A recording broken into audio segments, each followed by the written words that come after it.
வாழ்க வளமுடன். ஏழையரின் உள்ளத்தோர் பேர் பெற்றோர், ஏனெனில் விண்ணரசு அவர்களுக்கு உரியது அப்படின்னு ஜீசஸ் சொல்றாரு. என்ன சொல்ல வர்றாரு? ஏழையா இருக்கிறவங்கலாம் பாக்கியசாலிகள், அவங்கதான் கொடுத்து வச்சவங்க அப்படின்னு சொல்றாரு. ஏன் அப்படி சொல்றாரு? ஏழையா இருக்கிறது எவ்வளவு கஷ்டம் நமக்கு தானே தெரியும். பணம் இல்லாம இந்த உலகத்துல வாழ முடியுமா? ரொம்ப கஷ்டம் இல்லையா? ஆனா யோசிச்சு பாருங்க, இந்த கஷ்டம் எது வரைக்கும்? இந்த வாழ்க்கை, இந்த 60-70 ஆண்டு கால சராசரியான இந்த வாழ்க்கையில கஷ்டம். அதுக்கப்புறம் விண்ணரசு, அங்கதானே நம்ம நிரந்தரமான வீடு, அதுதானே நம்ம நிரந்தரமான இடம். சோ இந்த கஷ்டங்கிறது கொஞ்ச காலத்துக்கு தான். அது கூட நிரந்தரமா கடைசி வரைக்கும் கஷ்டப்படும், எல்லாரும் கஷ்டப்படுவாங்கன்னு சொல்லவே முடியாது. அதாவது சொல்லுவாங்க, வாழ்க்கை முழுக்க கஷ்டப்பட்டவங்களும் கிடையாது, வாழ்க்கை முழுக்க சந்தோஷப்பட்டவங்களும் கிடையாது அப்படின்னு சொல்லுவாங்க. ஓகே, இன்ப துன்பம் எல்லாம் எல்லாருக்குமே வரதான் செய்யும் இல்லையா?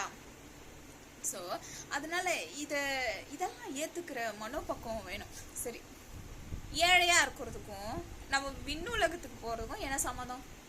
ஏன் அப்படி சொன்னாரு? ஏழையா இருந்தீங்கன்னா நீங்க கொடுத்து வச்சுங்க, உங்களுக்கு விண்ணுலகம் கிடைக்கும் அப்படின்னு ஜீசஸ் சொல்றாரு. ஏன் அப்படி சொல்லியிருப்பாரு? என்ன காரணமா இருக்கலாம் அப்படின்னா, லாஜிக்கா ஒரு விஷயம் யோசிச்சு பாருங்க. நம்ம ஏழையா இருக்கிறாங்க அப்படின்னா அவங்க கிட்ட என்ன குணம் எல்லாம் இருக்கும்? பணிவா இருப்பாங்க.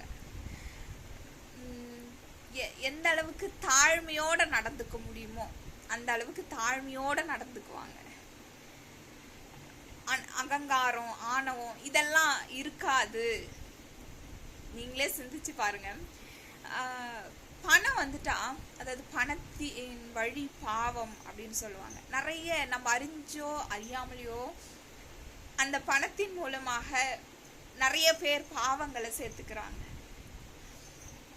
ஸோ ஏழையா இருக்கிறீங்க அப்படின்னா பாவம் செய்வதற்கான வழி மிக குறைவு.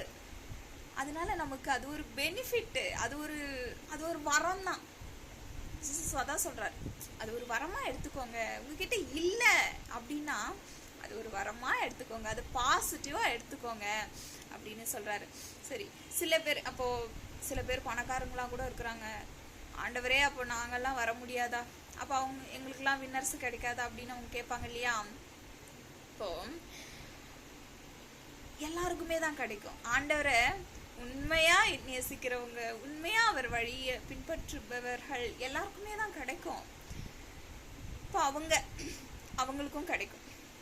ஆனா அவங்க தாழ்மையோட இருக்கணும். அவ்வளோ பணம், காசு இதெல்லாம் இருக்கே, இதெல்லாம் யாருது? என்னுடையது கிடையாது, என் ஆண்டவருடையது. அவங்க மனதால ஏழையா இருக்கணும். பணம், காசு எல்லாரும் வச்சுக்கிட்டோம், ஆண்டவருக்கு சந்தோஷம்தான். எல்லாரும், என் பிள்ளைங்க எல்லாம் செல்வ செழிப்போட வாழணும், நல்லா வாழணும், அதுதானே அவருக்கும் ஆசை. ஆனா ஆழமா அவர் என்ன சொல்ல வர்றாரு அப்படின்னா, உங்க மனதால ஏழையா இருங்க. உங்ககிட்ட எவ்வளோ பணம் இருக்கட்டும், எவ்வளோ காசு, வசதி, புகழ், பேர் எல்லாமே இருக்கட்டும், ஆனா தாழ்மையோட இருங்க, மனத்தாழ்மையோட, மனதால ஏழையா இருங்க. அப்படின்னா இந்த பணம், காசு, இந்த சொத்து, சுகம் இது எல்லாமே என் ஆண்டவருடையது அப்படிங்கிற மனசால நம்ம நினைக்கிறோம். நம்ம மனசால ஏழையா இருக்கணும். இது எல்லாமே கடவுளுடையது, அவர் என்கிட்ட கொடுத்து இத நீ வச்சுக்கோன்னு கொடுத்துருக்காரு, என்னது கிடையாது. இத நான் யூஸ் பண்ணிக்கலாம். ஏன்னா நம்ம வரும்போது என்ன கொண்டு வந்தோம், போகும்போது என்ன கொண்டு போறோம், எதுவுமே கிடையாது. அப்போ இங்க நமக்கு கிடைக்கிறது எல்லாமே கடவுளுடையது தான், அவருடையது. ஸோ நான் மனசால ஏழை. அந்த பணிவு, மனத்தாழ்மை இது எல்லாமே எனக்கு இயல்பாக இருக்கும் அப்படின்னு நம்ம எல்லாம் நடந்துக்கணும். மனசால நம்ம ஏழையா இருக்கணும். ஒரு ஏழை எப்படி இருப்பாரு? பணிவா இருப்பாங்க இல்லையா? இந்த மாதிரி இருங்க, மனசால ஏழையா இருங்க அப்படின்னு சொல்ல வராரு. வாழ்க வளமுடன். எல்லா உயிர்களும் இன்புற்று வாழ்க.